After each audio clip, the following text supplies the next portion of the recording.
Hello friends, welcome to the channel. Today is Friday, May 31st, 2024.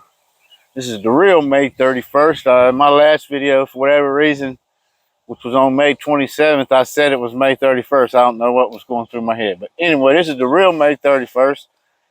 And we are going to harvest some potatoes that we've been growing in buckets.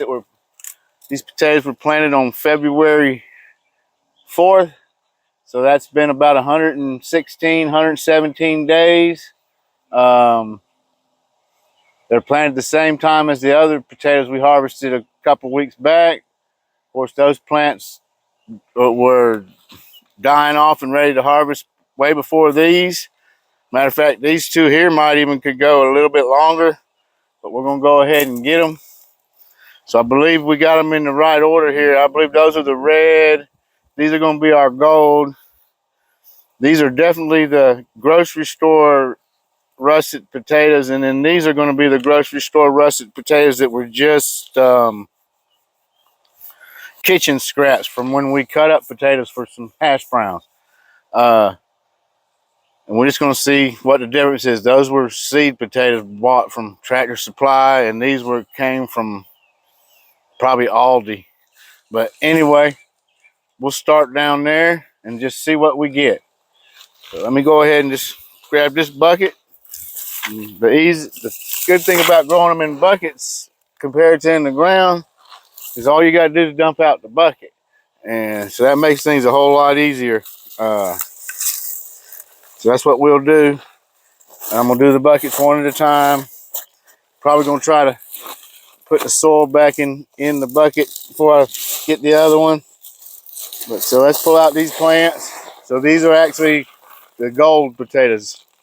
Thought they were gonna be the red ones, but those will be the red ones. I definitely got these in the right order. So we got some potatoes for sure. But again, I based on the last harvest, and we just figured out what we get in here now. We'll just have to see. But I'm not really sure it's worth it to spend the extra money to buy seed potatoes. The plants certainly look better from the grocery store potatoes. That doesn't mean a lot. I mean, just because the plants look good don't mean they produce a lot of potatoes. So this bucket here, it's got some nice potatoes in it.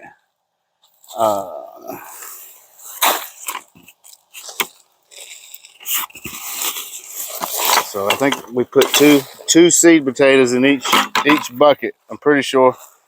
Have to go back and watch our video back on February 4th when we planted them, and you can find out. But I'm almost positive. That one right there was definitely about to start rotting. That was a little tiny one like that. So we definitely didn't want to wait any longer. So far, I'm happy with what we got from that bucket. I think we've done better probably than it, certainly as well as we did in ground with this variety, I'm going to say. So let me go ahead and grabbing the wrong. Oh, let me put the potatoes in there. That was a pretty nice haul, as you can see. And we'll go ahead and harvest everything, and then we'll look at them, and then you can go back to the harvest video from a couple of weeks ago and compare the difference. But I think unless we do poorly in these other buckets, I think we'll be comparable. And that was 2 rows of potatoes that we harvested in that other video. So let's see how quickly we can get this soil back in this bucket. Might even run across something we missed, probably not. But see, that's what's so great about doing it in the bucket. So see, I did a little tiny one. And if we were growing these in the ground, I would have definitely ended up leaving that behind. So there's another one.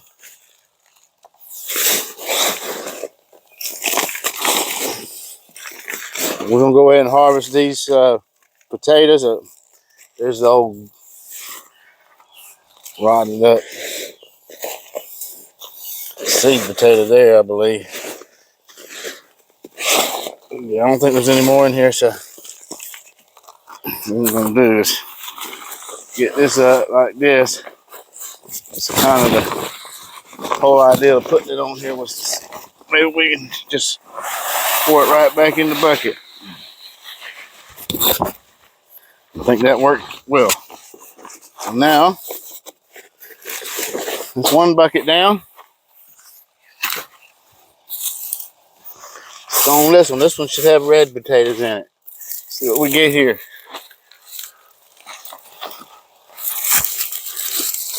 Alright.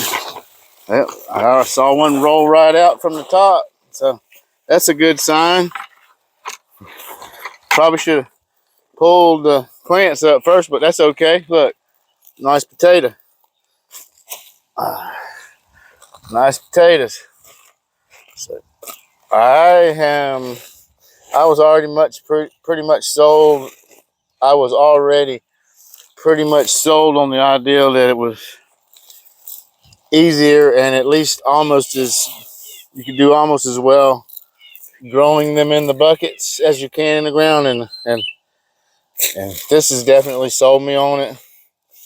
Just the ability to dump the bucket and sift through the soil is just so much easier than trying to dig them up from the ground. At least that's my opinion.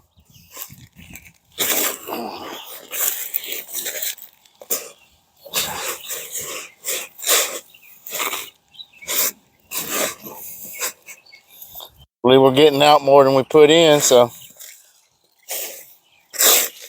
that's all you can ask for, I guess.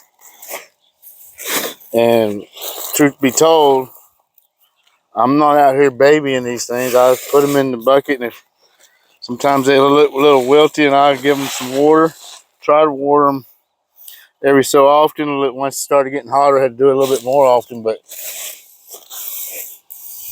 putting a whole lot of effort really into growing potatoes. And, I'm actually trying to do the lazy gardening more or less on everything this year, and I'm just trying to see how much difference it's really going to make. Like my tomatoes over there, I've not done a bunch of pruning, or I'm just kind of letting them do their thing.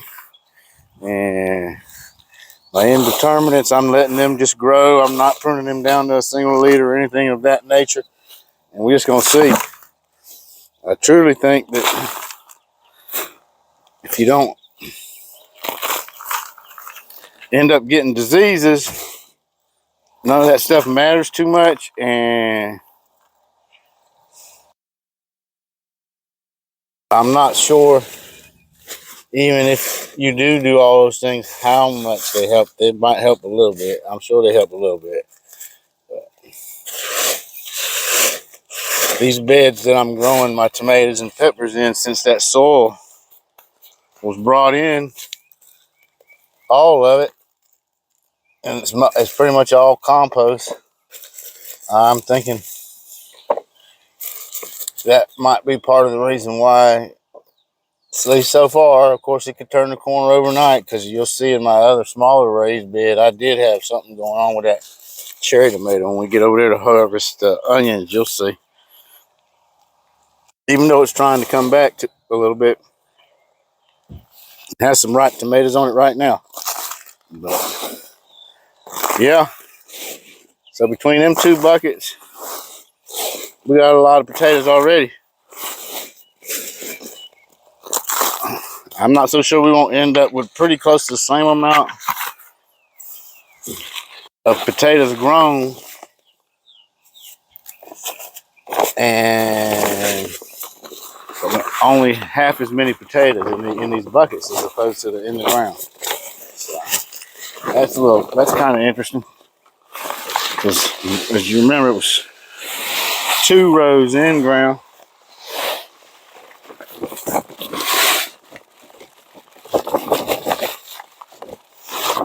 All right, that's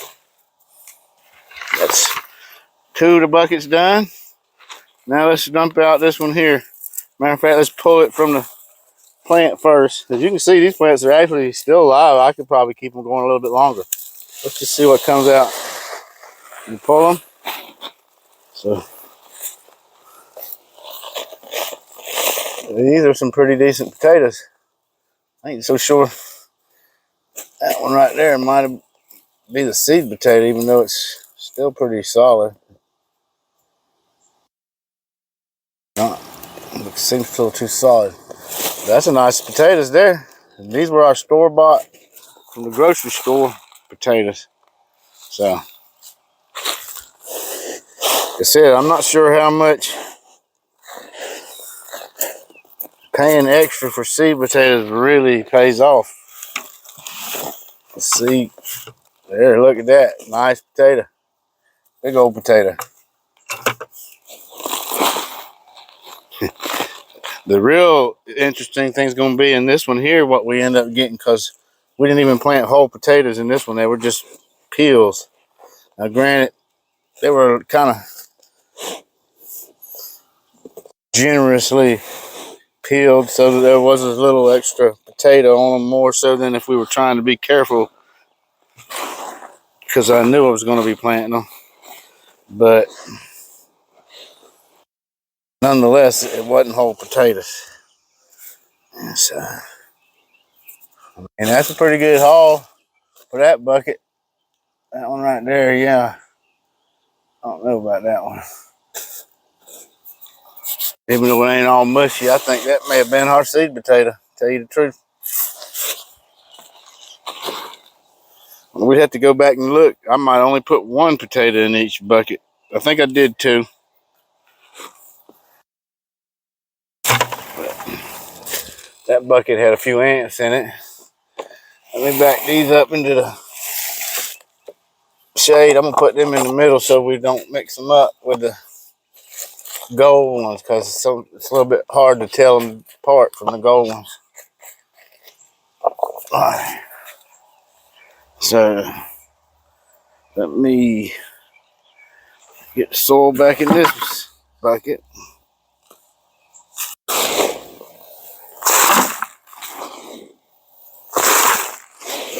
And then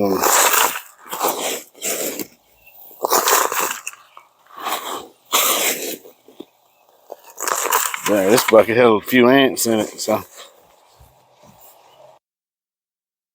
it's a good thing we didn't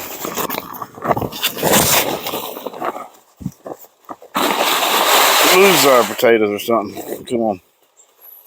But hadn't really had no issues with insects getting my potatoes. So now the final bucket. Let's see what we get here. When we get done with this, we'll go over here and we'll get the camera moved over and harvest some onions. So, see what we get from these potato scraps. There's small ones. So any whole potatoes we get out of here are definitely what was grown from them scraps. And I see a bunch of little tiny, teeny weeny potatoes. And that's probably because they didn't have a lot to work with as far as the potato it started with. So far nothing of any size, but that's like free potatoes, because that was stuff that would have probably ended up in the compost bin. It's another one. Look, there's a nice, decent one. Nice potato right there.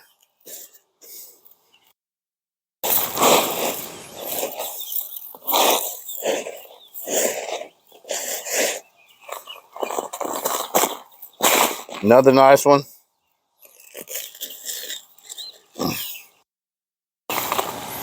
Another one. So, it's two things I've come to determine for myself anyway. Be up to y'all how you feel about it, but I think it's easier to plant them in the buckets. It's easier to harvest them, and I think you should just probably buy a bag of potatoes from the grocery store, cook some and put some to the side to grow in your garden, because the amount you got to pay for the seed potatoes versus the store-bought potatoes is way cheaper to get the grocery store potatoes. And they did just fine. The plants were healthier. So there wasn't no disease issues that I had to worry about, and we got potatoes.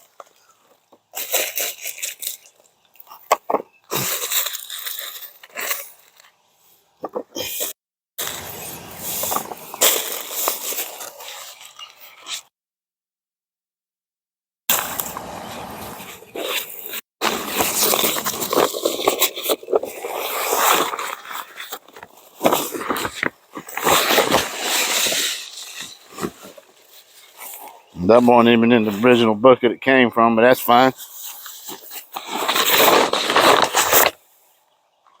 Move that to the side. Bring these over here. Man, so yeah, I'm still thinking that might be the original seed potato we started with. Just based on, I don't know, it just looks a little bit different than the other ones and where that plant was coming out of the side of there. So I think this is one of our original seed potatoes. Hadn't rotted or anything. You could probably replant that. So I'm going to take that out, leave it to the side, but that's what we've ended up with. That's a decent harvest. Let me roll it out of there. Let's bring this up here and you see it a little closer. It's a pretty good harvest. 4 buckets. That's pretty good. So let me go ahead and I'm going to get these put up in the house, or at least over here off to the side out of the sun. And I'm going to get the camera moved and we'll get started harvesting the onions.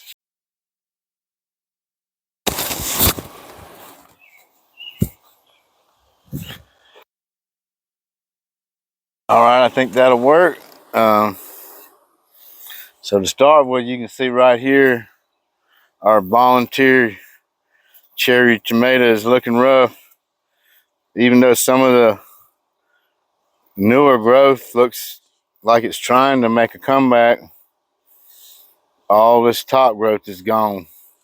But it did go ahead and ripen up the tomatoes. It seems to be doing. I don't know if it's got some kind of wilt disease or something, because we didn't really leave it unwatered or anything. But let me go ahead and grab these few ripe ones off first, and then we'll go ahead and maybe try to cut off some of this wilty looking stuff and see what we can do to maybe make it survive. Let's get that done, and then we'll see what we got as far as onions. It looks like we didn't do too bad, all things considered.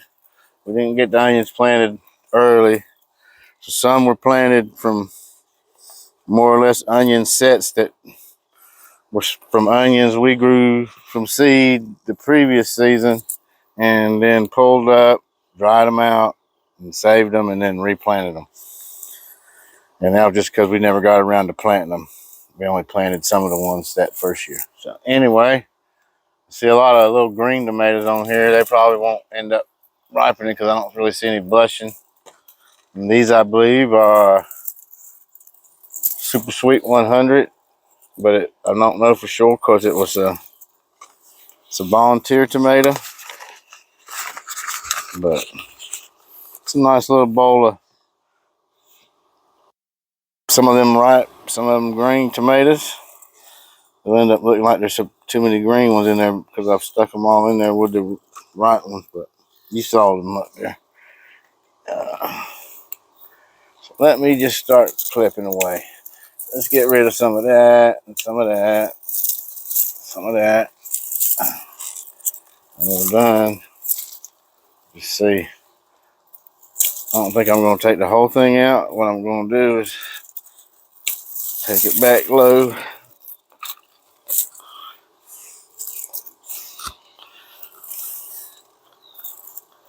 So I actually think you might be able to make these lower branches.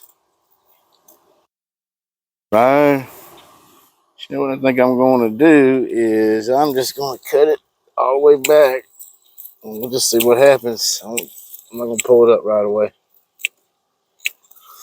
But if it wants to come back and try to give us some more tomatoes, we may let it. We're going to be adding some more compost to the bed once we get these tomatoes out of here. So that's not really going to be in our way, being back there. All right, so now we got our onions. So let's start out with our yellow Granex onions. And some of them are pretty small, but we ain't gonna worry about that. We're gonna go ahead and get them out of here because their tops are flopping. They ain't gonna get any bigger. Let's see how easily we can get them to come up. So yeah, that come right up. So I mean, that's not a giant onion, but it bulbed up. It's an onion. I'm not a huge fan of onions anyway, so that's plenty of onion.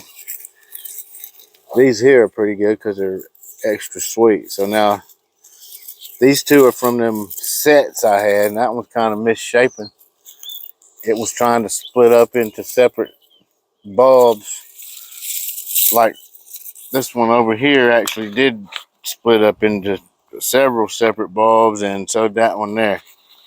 Now this smaller one here, this was just planted late from seed, so it never had a chance to fully bulb up, and it ain't fully fell over, but it's a short day onion, and it's pretty much done for the season.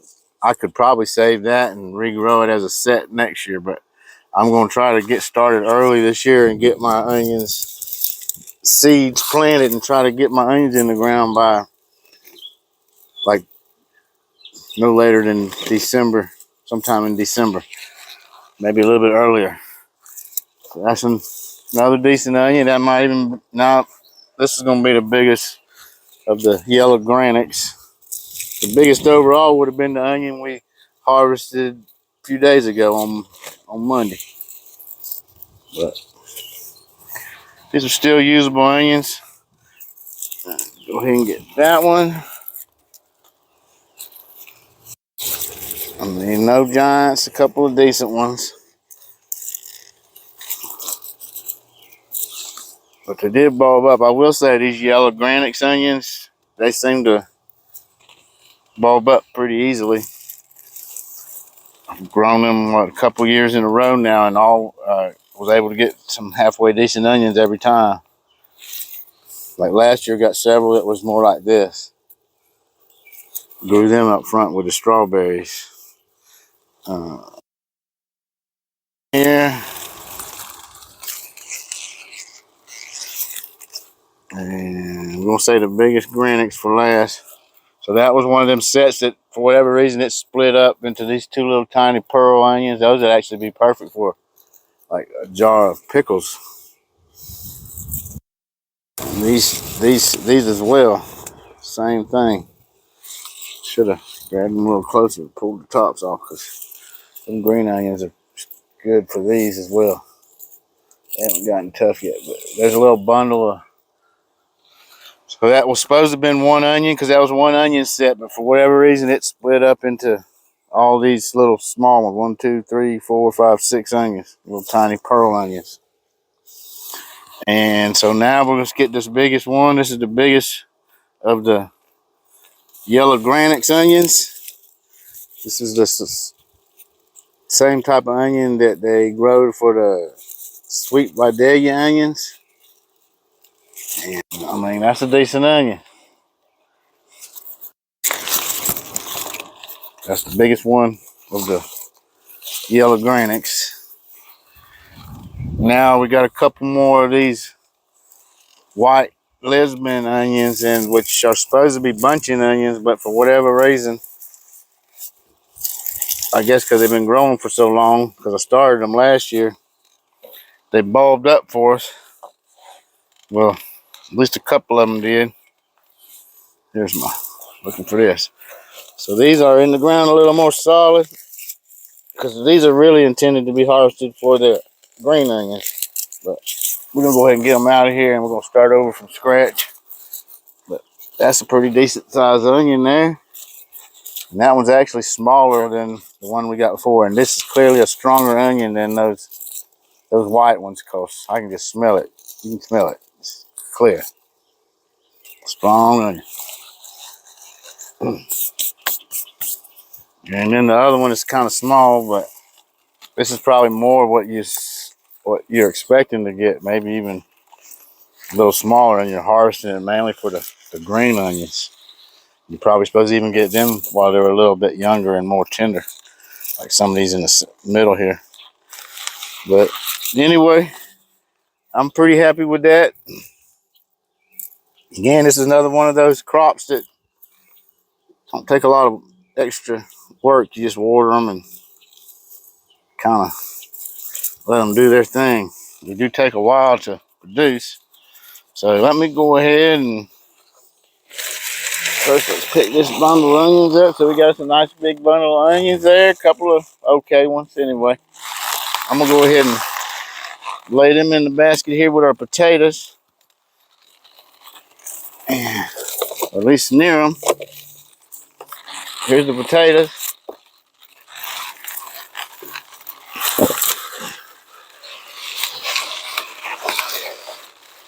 And then the tomatoes, a couple of cherry tomatoes even. So not bad for early in the season. That we're going to end the video right here. It's getting kind of long. Until next time, be kind and enjoy your day.